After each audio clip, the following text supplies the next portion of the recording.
Olá, pessoal. Eu quero mostrar para vocês algumas associações dos números na forma de fração com números decimais, tá?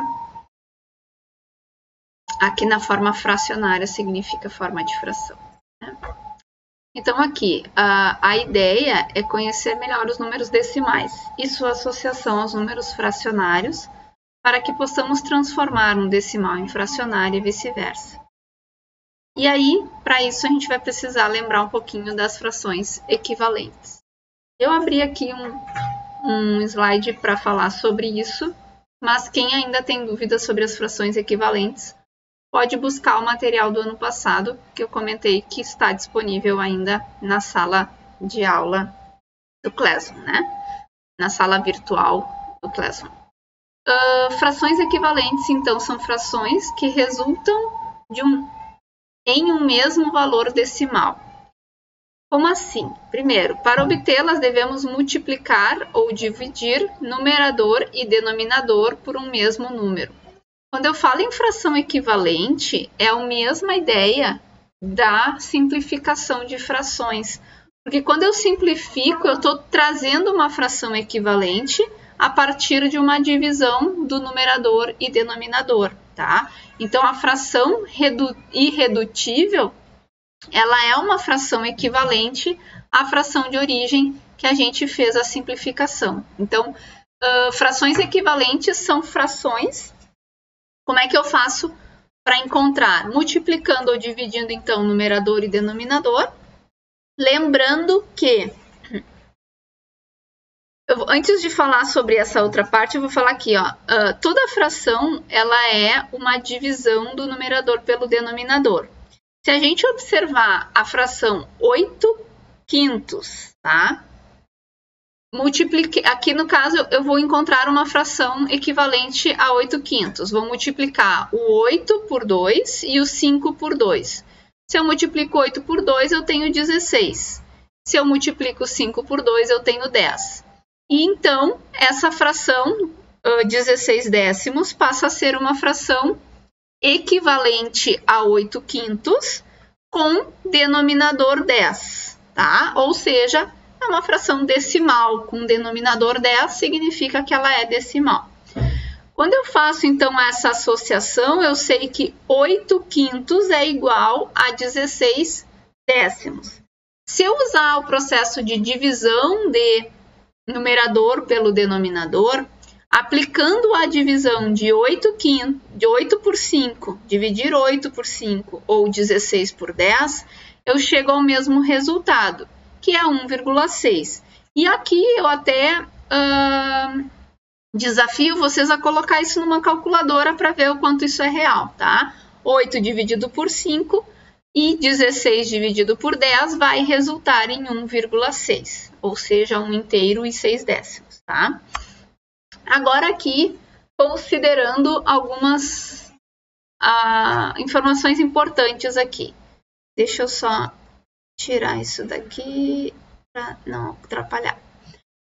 Considerando que ainda não aprendemos as operações com números decimais, ou que resulte no número decimal, e no caso, para buscar uma outra forma que não seja o uso da calculadora, porque eu acabei de desafiá-los, né? Mas trazendo para a ideia das frações, do que a gente já conhece, né?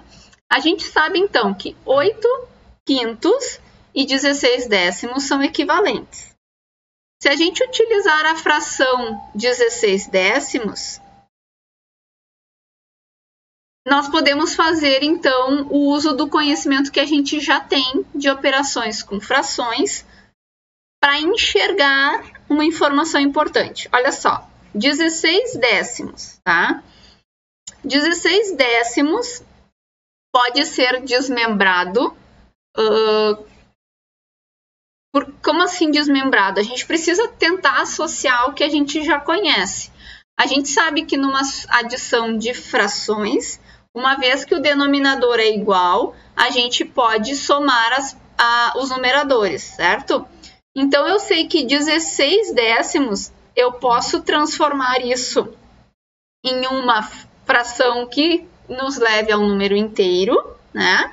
Mais alguma coisa. Como assim?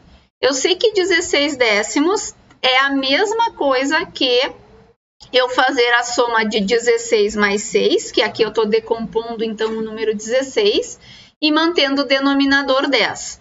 Se eu tenho essa soma, 16 mais 6, eu sei que 16 mais 6 nada mais, com denominador 10, desculpa, nada mais é que 10 décimos mais 6 décimos.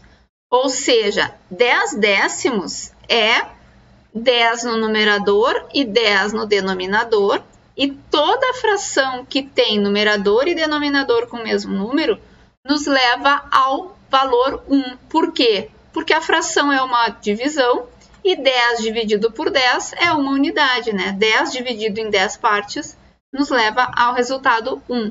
Então, eu sei que 10 décimos é o 1 inteiro e os 6 décimos a gente pode associar à leitura do número decimal que nós aprendemos na aula passada, que 6 décimos nada mais é que 0,6.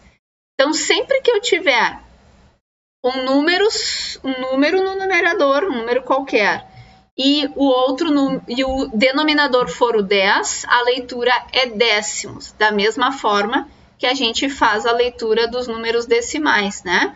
Isso a gente aprendeu na última aula que falava sobre decimais, a forma de leitura dos números decimais. A partir dessa transformação, vamos dizer assim, né? Nós temos 1, que 10 décimos nada mais é que 1, mais 6 décimos, que pode ser representado com o 0,6. Fazendo a soma desses dois valores, 1 mais 0,6 é 1 inteiro e 6 décimos, que a gente já viu. Isso que a gente fez aqui, ó, até eu tenho meio repetido aqui, mas ela nada mais é que o processo de transformação do número na forma fracionária para o número na forma decimal, que é a fração 8/5, que a gente já fez a associação ao número, a fração equivalente 16 décimos, né? E seguindo essa mesma regra, a gente chega então ao número decimal 1,6. Então, 16 décimos, fração 16 décimos, nada mais é que 1 inteiro, 10 décimos, mais 6 décimos, que a gente representa com 6 depois da vírgula, tá? Opa, aqui estava em cima, mas vocês já viram no slide anterior, acho que não implica em nada. Aqui, então, fazendo o processo inverso, transformando o número da forma decimal para um número na forma fracionária. A gente tem 2,8, lembrando que a gente lê 2 inteiros e 8 décimos. Décimos sempre, então, nos remete a uma fração com denominador 10.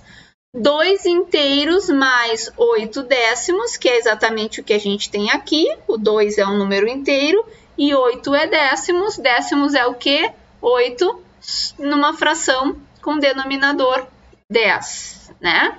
8 numerador e 10 denominador.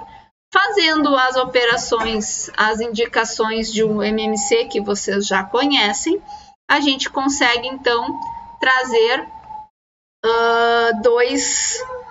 Na verdade, essa questão do MMC também poderíamos simplesmente pensar que 2 é um número inteiro, mas que embaixo dele é como se o denominador fosse 1. E multiplicando 2 e 1 por 10, nós chegamos à fração 20 décimos. Por que por 10? Porque a intenção é deixar os denominadores iguais. São dois caminhos, dá para fazer pelo MMC, como dá para só fazer essa associação de encontrar um denominador compatível, vamos dizer assim, né? E aí, então, nós temos 10 no denominador e 20 no numerador. Uma vez que os dois denominadores são iguais, posso só somar o numerador. 28 mais 8 é 28, e o 10, que já era, continuou, fica 28 décimos. 28 décimos é uma fração que pode ser reduzida, pode ser simplificada. Fazendo a simplificação de frações, nós chegamos a 14 quintos. Como é que foi feito isso? Dividir 28 por 2 e 10 também dividido por 2, fica 14 quintos. Ou seja, transformando 2 inteiros e 8 décimos em forma de fração, nós temos 14 quintos, tá? Hoje era isso aí que eu queria mostrar para vocês. Na próxima aula temos os exercícios para praticar isso. Espero que tenha ajudado. Qualquer coisa, por favor, podem perguntar. Eu tento contribuir com mais exemplos e mais explicações. Um abraço e até a próxima.